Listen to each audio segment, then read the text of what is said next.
Fala galera, beleza? Aqui é o Eduardo, dono da Analisa Vasco, e tô aqui para a gente poder conhecer um pouco mais de uma modalidade que está emergente no Vasco e que está cada vez mais crescendo esportivamente, que é o basquete. E nada melhor do que falar sobre isso com alguém que está à frente disso, que é o Léo. Léo, muito obrigado por me receber.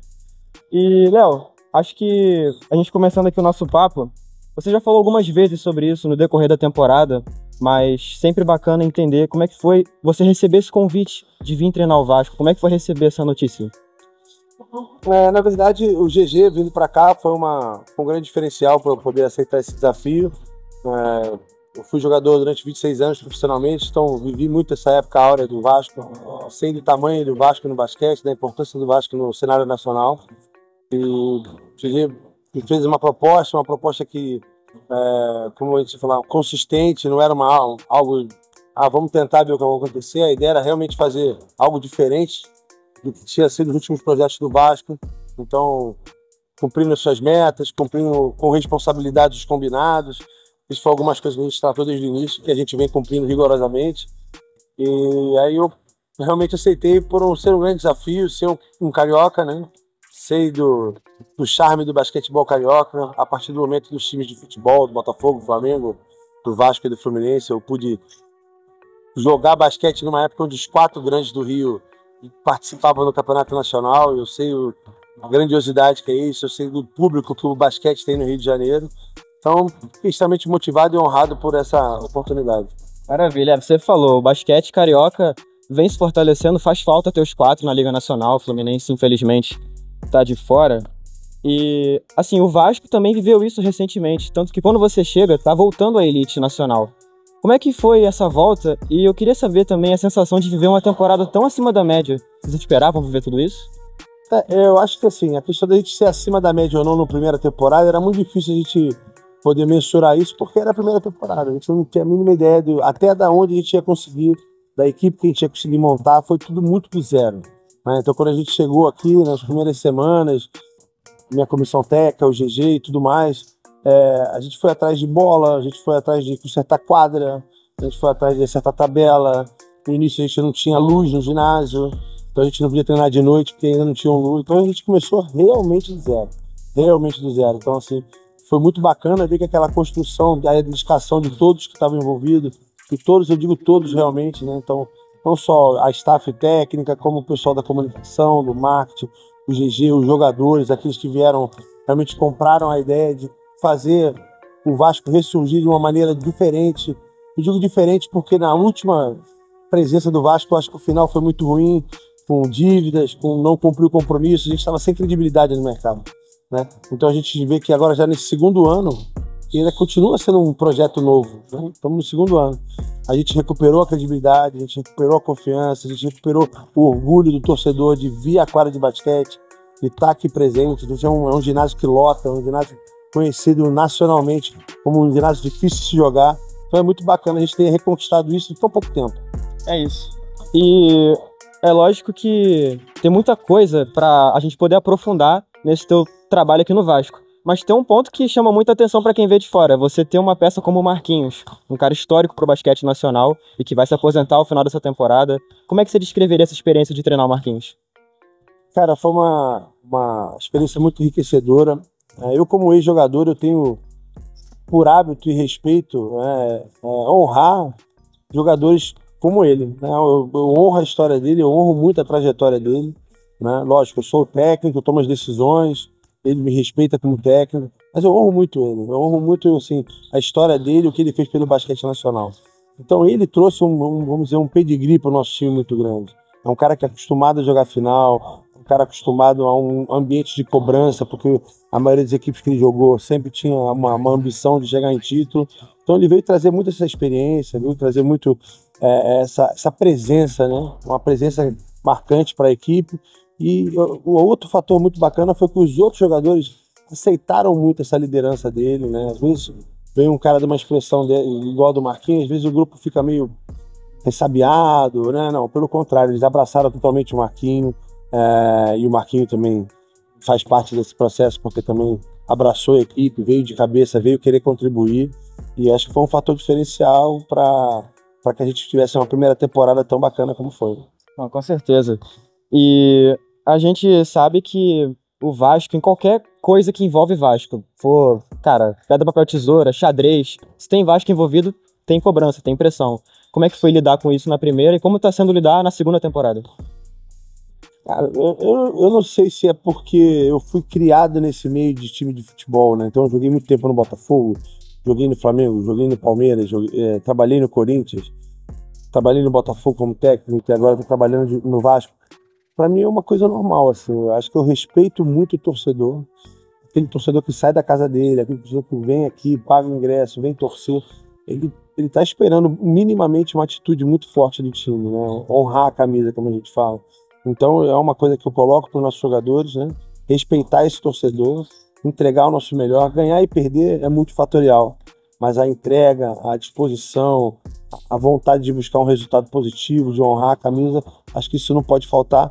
E eu não tenho o que falar dessa equipe desses 2 anos. Eu acho que as duas equipes que foram montadas são equipes que elas correm atrás, podem jogar mal, podem jogar bem, mas em termos de atitude, de entrega, eles entenderam o que é Vasco da Gama. Maravilha.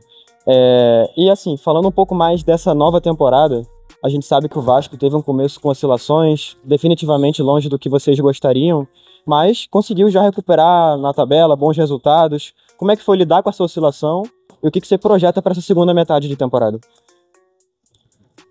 Assim, o torcedor ele faz uma matemática que ela não funciona. Pô, se a gente foi quarto ano passado e aí agora esse ano vai ser assim, não funciona assim. Cada temporada tem a sua história, tem a sua dinâmica. Então, assim, essa temporada teve uma outra dinâmica, né? Essa temporada a gente teve contusões pontuais no início da temporada que a gente não teve na outra, na outra. A gente teve derrotas doídas de 1 ponto, que aí é um jogo que você podia ganhar, podia perder. Então tem uma outra história disso, né? Mas assim, ao mesmo tempo, é muito melhor como você termina o campeonato do que como você começa o campeonato. Então, querendo ver pelo copo cheio, pelo lado bom da situação, a gente sofreu no início da temporada. A gente já criou uma casca no time, criou uma postura, uma inteligência até de como a gente tem que se comportar nos jogos, entendendo que se a gente não tiver determinado desempenho, determinada intensidade, a gente corre risco de derrota, seja lá contra quem for, né? Então, eu acho que assim, tá tudo normal numa temporada, assim. Eu acho que os playoffs é que vão determinar mesmo aonde a gente pode chegar ou não pode chegar. Lógico que a gente vai lutar para chegar o mais alto possível, ter mano de quadra, é importante pra gente jogar com a nossa torcida, é um diferencial, foi um diferencial ano passado, é um diferencial esse ano. Então a gente vai lutando, vitória, vitória, derrota, derrota. Na hora da derrota, juntos os caquinhos, pomba, vamos pra frente, mas ainda assim, estamos sem o Marquinhos. O Paulinho sofreu uma contusão esse ano que foi chata, ele voltou, mas não voltou 100%. Paulo Shoa teve problemas de contusão. Então, assim, uma outra situação que a gente não aconteceu ano passado. Então, é normal, é uma história diferente, né? Então, perfeito, Léo. E pelo segundo ano seguido, o Vasco consegue a classificação para a Copa Super 8. Você falou que no playoff, né, aquele teste maior. E o Super 8, como é que você enxerga nesse momento? O Super 8 eu acho que é uma competição totalmente com uma característica diferente, né? Que são jogos eliminatórios. Então, tá todo aberto, né? Tá aberto para todo mundo, independente. Eu costumo falar para os jogadores assim, o Vasco é um time que ele tem chance de vitória aonde quer que ele vá, né? A gente tem torcedores, a gente tem jogadores para isso. Então, é um derby, vamos pegar o Flamengo, mas são jogos únicos, né? Então, um bom jogo, equilibrado, com uma defesa forte, a gente tem chance de ganhar, né? E continuar na competição. Então, é uma característica diferente do Super 8, né? Diferente de quando chegar nos playoffs, ser melhor de 5, melhor de... Né? Vai jogar fora 3 jogos, etc. É jogo único. Então, por mais que tenha a vantagem de jogar em casa, a gente tem possibilidade. Falando agora um pouco sobre o elenco do Vasco, né? Da temporada passada para essa, houveram muitas trocas, muitas mudanças e algumas saídas relevantes, do Cauê, o Matias, chegadas relevantes também, do Jamal, do Schauer. Como é que foi esse processo, Léo? Foi durante a intertemporada? Se já monitoravam alguém? Como é que foi essas saídas e chegadas para vocês? É até bacana você falar isso, porque muito se fala que vocês abriram mão de pivô e vocês não renovaram com o Cauê. Isso não é uma verdade. As coisas não foram assim. O Sergião mal acabou o campeonato, ele teve uma boa proposta de Unifacisa, no momento que ainda que a gente não estava no mercado. Quando eu falo a gente não estava no mercado, é que a gente ainda não tinha um orçamento fechado para a gente fazer uma proposta. Ele teve uma boa proposta e saiu para o Unifacisa. O Cauê teve uma excelente proposta de Pato, que deu um contrato mais longo para ele, né? Então ele teve um contrato mais longo, que é uma coisa que a gente também nesse ano ainda não tem condição de fazer, pela provisão de orçamentária, né? E o Matias, que ele não ficou com a gente, foi uma questão de que ele estava na Colômbia, eu acho, né? E aí ele ia apresentar bem depois. E aí a gente queria um elenco todo aqui para participar da pré-temporada, justamente pelas mudanças, pelas coisas que iam acontecer. Então, na verdade, essas trocas, muitas das trocas aconteceram pelo time. O time de que eles receberam a proposta e a gente ainda não estava no mercado, a gente ainda estava fechando orçamento. Que são coisas normais, né? Mas aí as pessoas vão falando, acaba virando verdade. E a gente não abriu mão de pivô, né? O Paulo Scheuer é um pivô mais móvel, mas ele é um pivô. O Diego também é um pivô mais móvel, com mais arremesso, mas é um pivô. De repente a gente não tem aquele atleticismo que o Sergião tinha, ou então um jogador tão longo quanto o Matias, mas a gente tentou, dentro das nossas possibilidades, recompor o elenco e montar um elenco com características que a gente acha importante. Perfeito, Léo. E você até falou agora, de fato vocês não abriram mão do pivô, mas de certa forma houve uma mudança na condição dos jogadores para ocupar ali o garrafão. Como é que foram os primeiros treinos, essa adaptação e os jogos também? Como é que você sentiu que se deu essa adaptação? Cara, é um processo, né? A gente tem que ter paciência para aqueles que estão chegando, né? A gente ter mantido uma boa base facilita, né? Mas tem um processo ali quando a gente mexe no time, dos jogadores se adaptarem ao sistema, a gente se adaptar aos jogadores, a gente entender qual a bola que ele se sente melhor, dentro do nosso sistema, onde é que a gente pode explorar o jogador. Então esse processo ele ainda vem acontecendo. Eu acho que a gente ainda não está na nossa melhor fase ainda, eu acho que a gente ainda está oscilando, mas já vem com passos importantes. A gente teve vitórias importantes que nos dão uma esperança de que a gente está competitivo na temporada, né? Se a gente for pensar de uma maneira friamente, aquela matemática que não existe também, né? Os 2 jogos que a gente perdeu de 1 ponto para Mogi e para Botafogo, se a gente tivesse ganho, a gente estava em 3º lugar. E aí a gente não tinha nada acontecendo. E o ganhar de 1 ponto, perder de 1 ponto é o quê? É um detalhe, né? Mas acontece. Então a gente tem que ter também tranquilidade e serenidade na hora de avaliar as coisas, porque as coisas estão num caminho legal. Eu acho que ainda o Paulo Scheuer ainda vai render muito melhor do que está rendendo. Eu acho que o Diego ainda vai render muito melhor do que está rendendo. O próprio Ali, que vai, aos poucos a gente quer que ele participe mais do jogo, ele vai render melhor. Acho que o Marquinho voltando abre muita quadra para o time. Então é um processo, a gente tem que ter paciência. A gente costuma falar aqui que a gente tem que aprender a rir e tem que aprender a sofrer junto, né? A gente tem que rir junto e sofrer junto, né?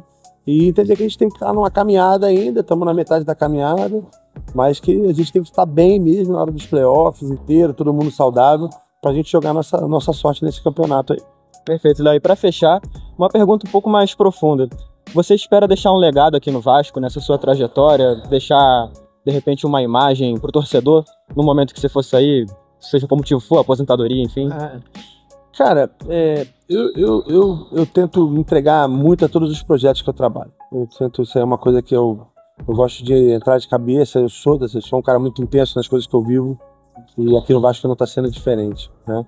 Acho que a imagem que eu queria deixar é de um cara que fez todo o possível para elevar o nome do Vasco no lugar de mais altos. Um cara que participou dessa retomada. Eu espero que essa retomada seja uma retomada muito duradoura, né? E se possível, realmente eu gostaria no dia que eu me despedisse do Vasco, eu pudesse me despedir com algum título. Seria uma coisa que me traria grande satisfação pela história do Vasco, por eu ter vivido muito essa época dos anos 2000 jogando contra, né? Então, ver que nesse processo de retomada, onde eu sou uma parte só, né? Sou uma parte de um todo, mas que esse processo todo a gente conseguiu retomar o orgulho do torcedor em estar no São Januário, né? De a gente ver de novo os caras reconhecendo a gente na rua, apoiando a gente, comprando a camisa, tendo orgulho de vestir a camisa do basquete. Você participar desse processo me traz muito orgulho. Então, esse legado, vamos dizer assim, um legado, né? De que eu vim aqui, fiz o meu melhor, entreguei o meu melhor e que participei dessa retomada de um gigante do basquete, para mim é satisfatório.